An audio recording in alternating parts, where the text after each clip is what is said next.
saludo y sean bienvenidos a Zona Internacional, un espacio para hablar del acontecer en el mundo, las relaciones internacionales y la economía mundial. Hoy abordaremos un tema sumamente interesante, el cual es perspectiva histórica del neoliberalismo y su implantación al México.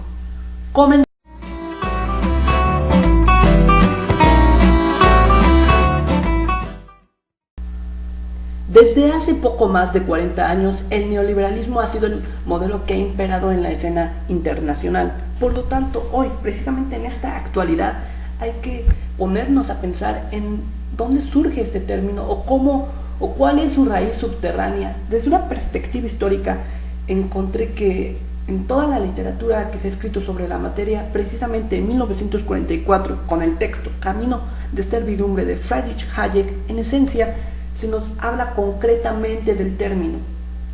Y hay que abrir un paréntesis. Es muy importante y bastante interesante ponernos a reflexionar en lo que significa la palabra, ya que tiene un prefijo que hay que ponerle atención, en el cual nos habla del neo, es decir, una readaptación y una reconfiguración de un modelo que ya se había visto antes, el cual es uno de los fundamentos de la economía o de los estudios de la economía, el cual es el liberalismo, que tiene su génesis en el pensamiento de Adam Smith y su obra cumbre, La riqueza de las naciones. En la obra de Hayek nos habla de una crítica a la intervención estatal en los mecanismos del mercado. En él se nos da las características o el esqueleto que tendría esta nueva corriente teórica económica. Hayek nos indica que la libertad es la ausencia de coerción estatal, y esta es una palabra muy importante, libertad. ¿Y cómo la entendía él? Es decir, la ausencia o la nula presencia del organismo estatal para controlar y regular los ciertos sectores de la sociedad y de las colectividades. También el Estado, para Hayek, debe ser el garante de la libertad individual. En este marco teórico del neoliberalismo, la desigualdad, y es muy importante para comprender la lógica de todo este modelo, la desigualdad es la base de la competencia. Esto nos indica que la desigualdad es sumamente aceptada, por eso no nos debe sorprender que este modelo está basado en eso, en la desigualdad, ya que para los teóricos neoliberalistas esto genera el anhelo de la superación y las autorregulaciones del mercado. El neoliberalismo no tan solo es un modelo económico, sino es un sistema ideológico como una expresión de corriente de pensamiento, en el cual el mercado es la base de la interacción social. Desde los años 1970, con la llegada, desde finales de los 1970, la llegada de Thatcher como primer ministro en Reino Unido, y posteriormente en los años 80, principios de los 80, Reagan y su política del Reaganomics aceleró la reconversión del capitalismo al modelo neoliberal. Estos dos principales mandatarios crearon una nueva reestructuración del sistema económico mundial, ya que el sueño de la posguerra estaba llegando a su fin y estaban sufriendo severos desajustes las naciones que tenían como modelo el sistema o en la industrialización por la vía de importaciones. Entonces, estos dos mandatarios nos crean un nuevo discurso donde se globaliza la economía, y es muy importante hablar acerca de la globalización de la economía, ya que esto sería el inicio de una nueva dinámica mundial en el eje económico. Respecto a la situación que vivía México en el ámbito económico, se vivió un clímax de severos desajustes económicos, puesto que hacia 1970 el antiguo modelo que giraba en la sustitución de importaciones mostraba signos de desgaste, malas políticas económicas en materia de esto, una mala apertura hacia el comercio exterior y un déficit presupuestario bastante alto, en el cual rondaba cerca del 14%.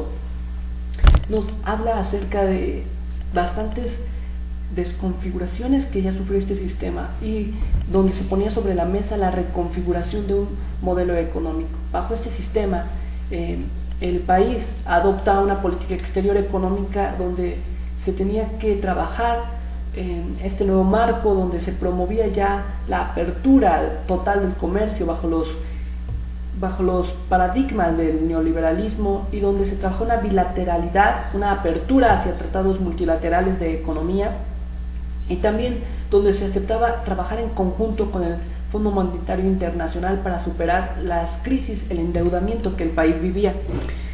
Y si pudiéramos definir un momento exacto en nuestra historia en el cual México se incorpora totalmente a este sistema neoliberalista, podríamos decir que es en 1986 cuando se firma el GATT, el Acuerdo General de Comercio y Aranceles. En esta nueva dinámica México comprende, los gobernantes de México comprenden que era ya inherente o ya era irreversible incorporarse a esta nueva modalidad para cambiar de giro y para promover una alternativa al desarrollo económico. Entonces, desde 1982 se venía viviendo una reconfiguración en los modelos económicos. Sin embargo, con la administración salinista se adopta de manera oficial este modelo y viene una nueva serie de cambios y permutaciones. Esto nos habla de una permutación, una metamorfosis en el Estado para cambiar los lineamientos de una economía en las cuales se adoptan nuevos discursos y nuevos paradigmas para así tratar de incorporarse a la dinámica y a la lógica del mundo.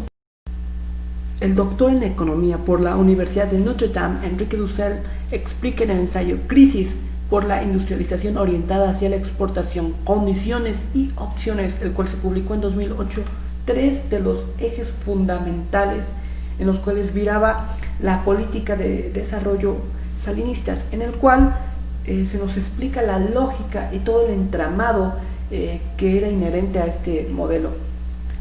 Los voy a citar, en el cual el primero nos dice: la mayor parte de políticas sectoriales se abolirán a favor de políticas neutrales y horizontales, particularmente con respecto a la industria, el empresariado y las empresas paraestatales.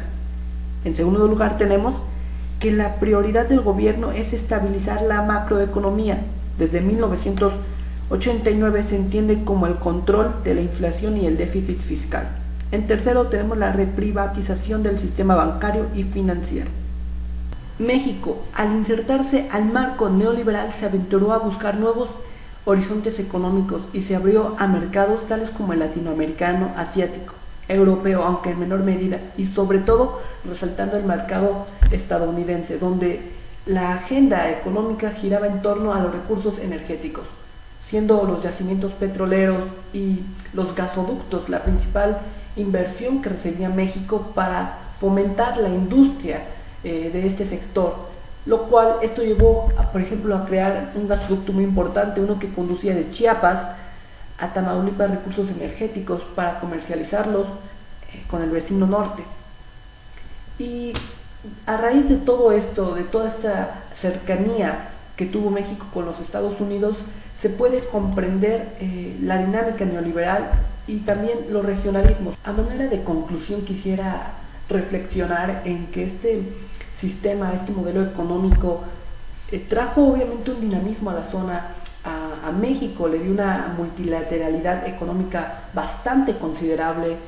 Sin embargo, también, como fue un común denominador en América Latina, el neoliberalismo deforme, anamórfico que se planteó, nos deja muchos interrogantes y muchas críticas que se han hecho en los últimos años, tales como Dussel, importantes pensadores intelectuales de la UNAM y ciertos críticos de este modelo nos hacen reflexionar que la línea que se siguió en este nuevo milenio, donde más que el modelo en sí fue la forma y la metodología en que se llevó en un marco donde la debilidad institucional, las faltas de legitimidad en gobiernos, la creencia o la aceptación de los gobiernos son la tónica que evitan el desarrollo en este marco, en esta lógica. Así que por lo tanto nos hace pensar no poner como o satanizar el modelo en sí, sino la forma en que se ha llevado, donde también no podemos superar viejas estructuras, seguimos conviviendo con los fantasmas que no hemos podido superar, por ejemplo, formas extrañas de cacicazgos, familiarismos. Estamos saliendo de una dictadura burocrática Y justamente en estos tiempos de la pandemia nos pone a pensar a escala planetaria que este modelo ya está agonizando, la forma en que se ha llevado este gobierno. Por ejemplo, The Economist surge de ya donde el Economist dice que está agonizando la globalización, nos pone a pensar en los desajustes que ha traído esto. En el contexto nacional vemos la transición democrática que hubo entre el PRI y el ahora partido gobernante Morena, donde el presidente Andrés Manuel López Obrador tiene un discurso antineoliberal y también, bueno, nacionalista. Entonces nos pone a pensar en las nuevas estrategias que se llevarán en este contexto en que nos depara el futuro. Considero que hay que reflexionar y matizar los diferentes contextos, las diferentes dimensiones que trajo este fenómeno y esta corriente de pensamiento. También, no solamente en el ámbito económico, sino pensar en el neoliberalismo más que una corriente de pensamiento económico, como una ideología y una filosofía en la cual se aceptaba, como lo mencioné al principio, la desigualdad. Y todos estos contextos hay que ponerlos a hablar y de cierta forma reflexionar para crear aspectos importantes y crear nuevos discursos. Soy Javier Alberto López Rojas, esto fue Zona Internacional, espero que hayan tenido una semana excelente y les deseo lo mejor.